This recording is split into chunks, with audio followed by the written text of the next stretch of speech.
Diz assim Jesus na parábola do filho pródigo: depois de ter consumido tudo, sobreveio àquele país uma grande fome e ele começou a passar necessidade.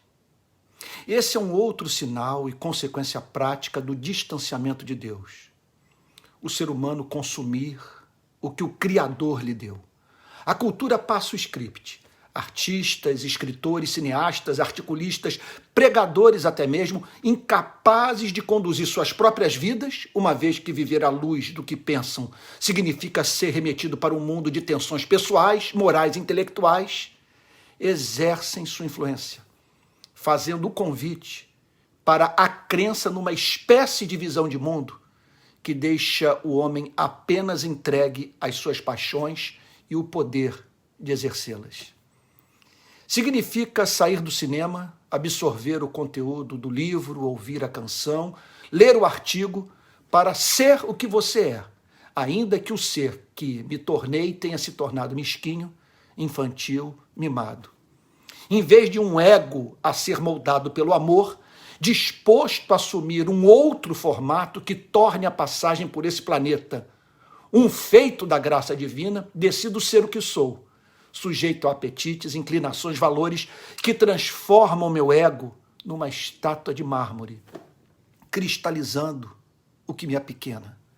Na busca de autenticidade, dou vazão ao desejo de usar a minha herança numa terra distante, avaliando os bens que possuo como fins em si mesmos.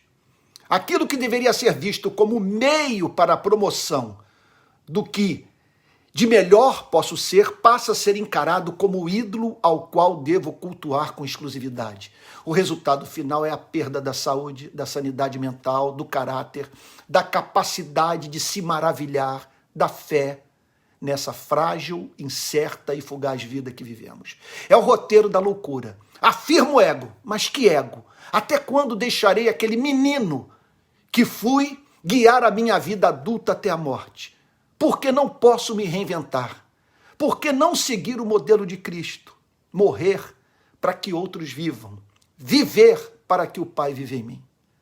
Impressiona a descrição que Cristo faz de todo o processo de perda progressiva do ser. Ele nos põe perante uma pessoa que não tem mais reserva para viver. Sua vida torna-se, portanto, desprovida do que a sustém, num mundo que pode se voltar contra ela. Diz o Senhor Jesus: sobreveio àquele país uma grande fome. Ao inserir na história esse novo aspecto das desventuras do filho mais novo, que vivia numa terra distante, após perder o que tinha, Cristo descreve essa parte da humanidade que não consegue fazer frente aos golpes da vida.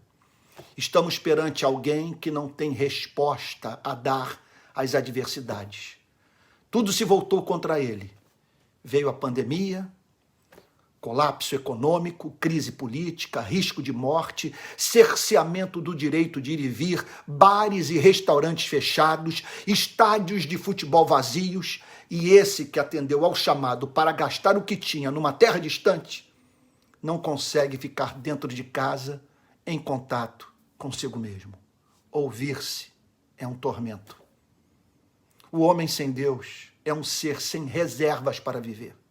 Por isso o Salmo 46, nos versos de 1 a 5, descreve a experiência de todo aquele que vive na companhia do seu Criador, como caracterizada pela presença desse elemento de subsídio interior para manter-se vivo.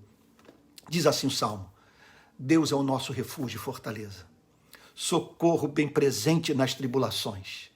Portanto, não temeremos, ainda que a terra se transtorne e os montes se abalem no seio dos mares.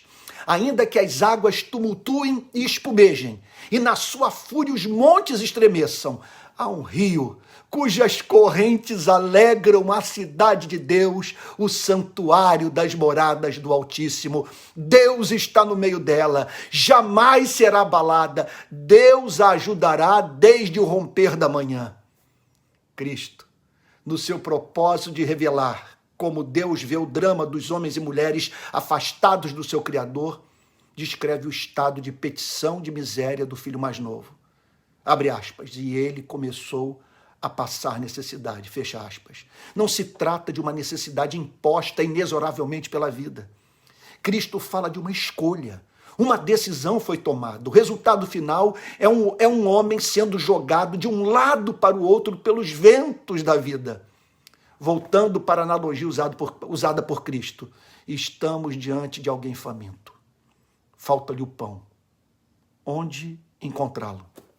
Sabemos de milhões que cruzam desertos, rios, oceanos para se livrar da fome literal.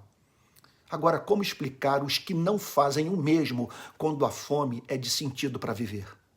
Pergunto, dos que se encontram em estado de inanição espiritual, quantos buscaram a verdade de todo o seu coração, com toda a sua força, com todo o seu entendimento? Isso é um estranho descaso.